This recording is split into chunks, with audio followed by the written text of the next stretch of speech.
On this photo, you see 19-year-old Shigeki Tanaka, a survivor of the atomic bombing of Hiroshima. In August 1945, Tanaka was still a teenager when the explosion tore through the city, burning buildings to the ground and killing tens of thousands in seconds. He was caught close enough to feel the blast and the heat, yet somehow lived through injuries, radiation, and the chaos that followed. Like many survivors, he carried the physical and psychological scars for years. 6 years later, in 1951, Tanaka stood on the streets of Boston, competing in one of the world's most demanding marathons. As he crossed the finish line first, the crowd reacted with stunned silence rather than celebration. For many, it was difficult to comprehend that a young man who had survived nuclear devastation could also claim victory in elite sport. His run became more than a race. It was a quiet, powerful statement that survival itself can turn into triumph. On this photo, you see a police officer disguised as a woman,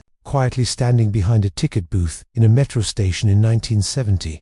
At first glance, the scene looks ordinary. Passengers buying tokens, brief conversations through the glass, the routine rhythm of public transport. But this image captures a hidden operation known inside police departments as a decoy or bait operation. The officer you see is not selling tickets. He is waiting. During the late 1960s and early 1970s, major cities faced a sharp rise in pickpocketing, assaults, and robberies in subway systems. Crowded platforms, narrow corridors, and distracted passengers created the perfect environment for criminals. Traditional patrols were not enough. Criminals learned to recognize uniforms, patterns, and routines. Police needed a new approach, one that would blend into everyday life. That approach was deception. Officers were trained to completely change their appearance, posture, and behavior. Men were dressed as elderly women, pregnant passengers, tourists, or transit workers. Their goal was simple: look vulnerable.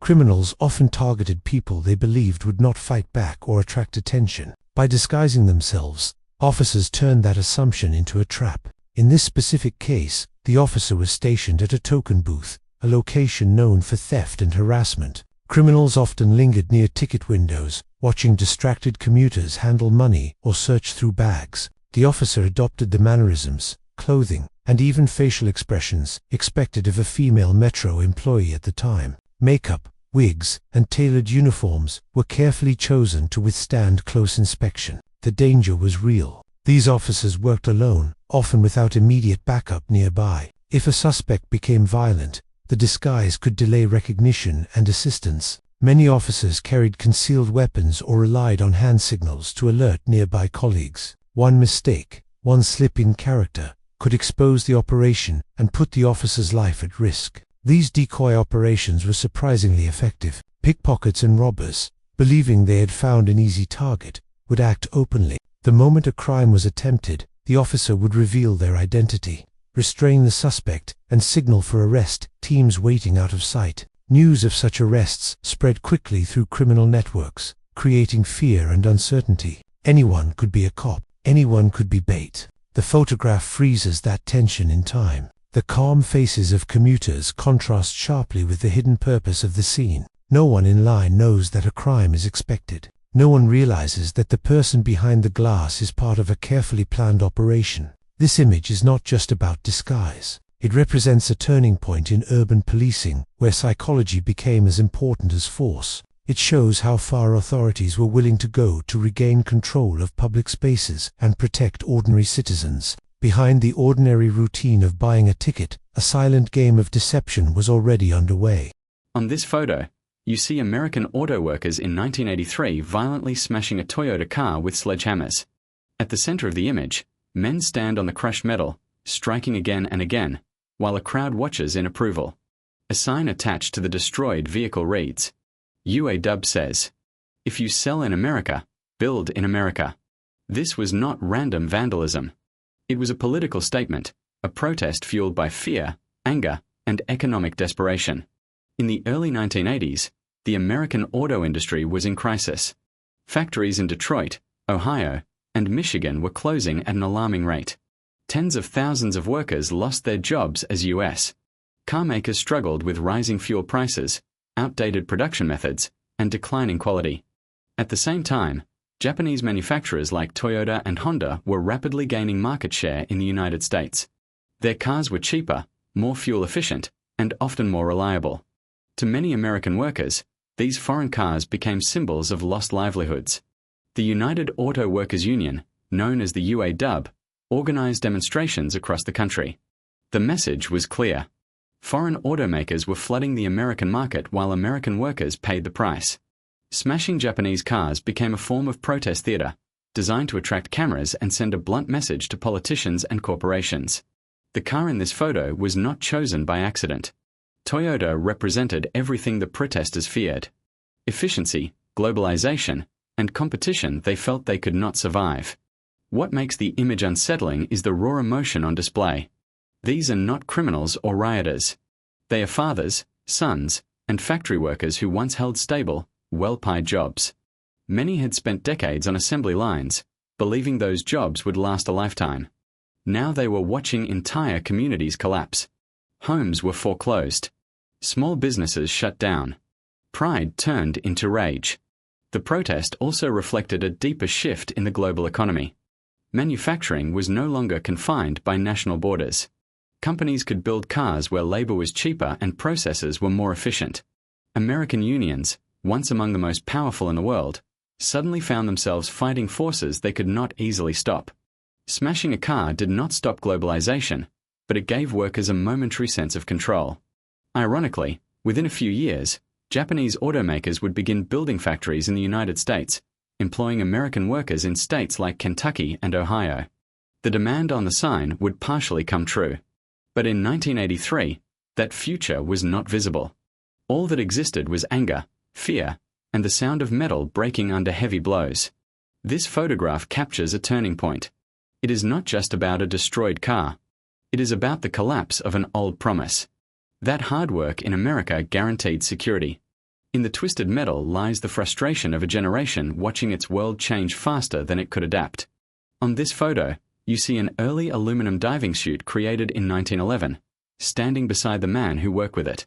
The suit looks massive, almost inhuman, with thick metal limbs, heavy joints, and a rigid helmet designed to survive the crushing pressure of the deep. It weighs around 250 kilograms, making it one of the heaviest diving suits ever constructed. This was not protective clothing in the modern sense. It was closer to a mobile metal chamber built for a single purpose: to send a human being into an environment that could easily kill him. At the beginning of the 20th century, underwater construction, salvage, and repair were becoming increasingly important. Ships were getting larger, harbors deeper, and industrial accidents more costly. Sunken vessels blocked trade routes. Broken cables and pipelines lay unreachable on the seabed.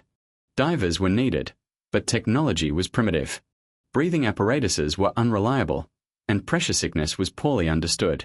Many early divers died slow, painful deaths due to equipment failure or decompression. This suit was an attempt to solve those problems with brute force. Instead of relying on flexible materials and human endurance, engineers chose armor. The aluminum body was designed to withstand pressure while keeping the diver upright and stable on the ocean floor. Thick gloves and reinforced boots allowed limited movement. Air was pumped from the surface through hoses, and the helmet was sealed tight, isolating the diver completely from the water around him.